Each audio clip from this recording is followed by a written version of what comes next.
সকাল 8:25 নাগাদ একটা কার্ডিয়াক অ্যারেস্ট হয় এবং তাতে তিনি মারা যান।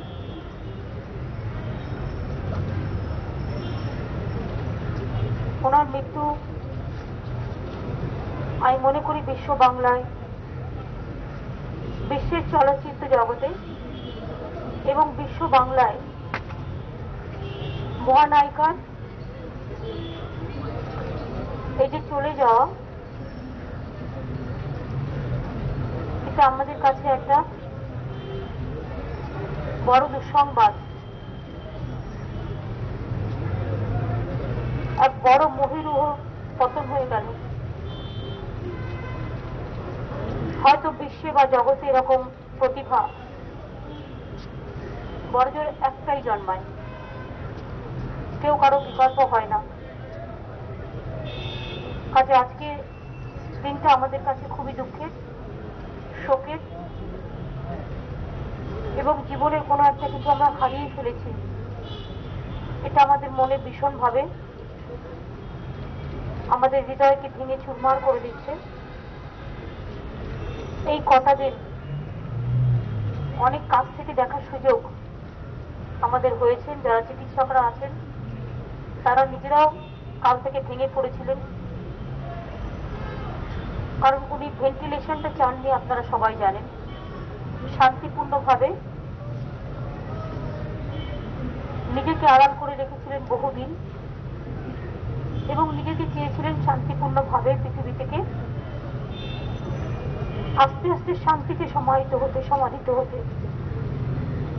তার মৃত্যুর পরেও তার পরিবার পরিজন যে সিদ্ধান্ত নিয়েছে, সেই সিদ্ধান্তটা হচ্ছে যতটা সম্ভব শান্তিতে, খুব পিসফুলি, খুব কোয়াইটলি তার যাতে শেষকৃত্য সম্পন্ন হয়।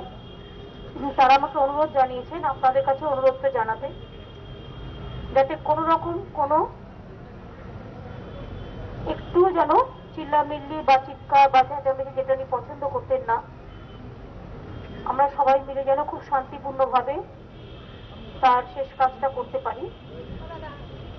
আর কিছুক্ষণের মধ্যেই সবকিছু রেডি হয়ে গেলে তার মৃতদেহ এখান থেকে বেরোবে এবং মোটামুটি ঠিক হয়েছে কেওড়াতলা মহাশ্মশানেই তার শেষকৃত্য সমাপন হবে। আপনাদের সকলের সহযোগিতা আমরা প্রার্থনা করছি। আপনারাও প্রশাসনকে কোঅপারেট করুন, নার্সিংহোম অথরিটিকে আপনারা খুবই কোঅপারেট করেছেন, ডাক্তারদেরও কোঅপারেট করেছেন। জীবন একবার চলে গেলে তো ফিরিয়ে দেওয়া যায় না। এটাই আজকের দিনের সবচেয়ে বড়, এটাই দুঃসংবাদ। যাই হোক, উনি চেয়েছিলেন খুব শান্তিপূর্ণভাবে চলে যেতে। আজকেও তাকে দেখে মনে হচ্ছিল সত্যি তিনি শান্তিতে চলে গেলেন। এটুকুই আপনাদের কাছে বলার, এর থেকে বেশি আমার বলা সম্ভব নয়, কারণ আমরাও প্রত্যেকে খুব ভারাক্রান্ত।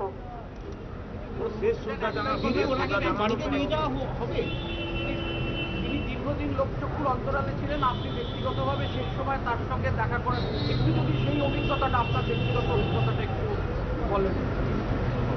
দেখুন, এই মুহূর্তে মৃতদেহ সাহিত্য আছে, এই মুহূর্তে পারিবারিক যে কাজকর্মগুলো তারা করছেন, এই মুহূর্তে এটা আমার পক্ষে বলাটা ঠিক হবে না। আগে আমরা কাজগুলোকে সমাপন করি।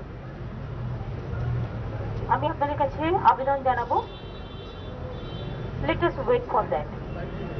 প্রত্যেক জিনিসেরই একটা সময় আছে। তবে আমি তাকে কাছ থেকে দেখার সান্নিধ্য পেয়েছি। আমি কেন, doctor Subrata Maitra and his team, ফুল ট্যান্ডন, সকলেই রিয়েলি মানে লিজেন্ডারি ফিগার বললে ভুল হবে। তিনি একজন বিস্ময়, অতি আশ্চর্য, যিনি নিজেকে সবকিছু থেকে এত দিন সরিয়ে রাখতে পারেন। তার মধ্যে সেই যে স্পিরিট, এই স্পিরিটটা কিন্তু খুবই আজকের দিনের অভাব। সবাই তো পাবলিসিটির আলোকে আসতে চায়, আর যিনি সবকিছু থেকে দূরে আড়ালে নিজেকে সরিয়ে রেখে দেয়, নিজের মতো করে বাঁচতে, নিজের মতো করে থাকতে, ওটাই তার নিজস্বতা। এবং সেটা হয়তো খুঁজে পাওয়া যাবে না, এবং আমরা ভাবলেও সেটাকে ইমপ্লিমেন্ট করা কিন্তু খুব কঠিন। এই যে প্রায় 30-32 বছর সম্পূর্ণ সকল সান্নিধ্য থেকে শুধুমাত্র মুনমুন এবং রিয়া, রাইমা বা মুনমুনের হাজবেন্ড এবং তার পরিবার পরিজনের কয়েকজন ছাড়া, এবং তারা সারাক্ষণ তার সাথে ছিলেন। আজকে সবচেয়ে বেশি কষ্ট তো তাদের, যারা দীর্ঘদিন ধরে এই জগৎটাকে সামলেছেন, মায়ের পাশে সর্বক্ষণ থেকেছেন। এটা সবচেয়ে বেশি তাদের পক্ষে খুবই কষ্টকর এক দুঃখের। কাজে এই জায়গাটাকে সামলানো খুব মুশকিল। আমার একটাই এখন মনে হচ্ছে যে আমাদের খুব আপনজন। আমি একটাই আপনাদের বলতে পারি, যেদিন দ্বিতীয় দিন আমি এসেছিলাম, সেদিন উনি আমাকে জিজ্ঞেস করেছিলেন, তুমি আমার কে হও? অর্থাৎ খুব আপনজন ভেবেই কথাটা বলেছিলেন।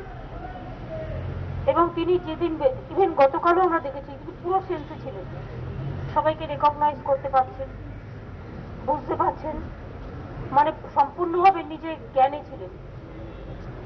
কাজে আমাদের একজন বড় আপনজন, বড় প্রিয়জন,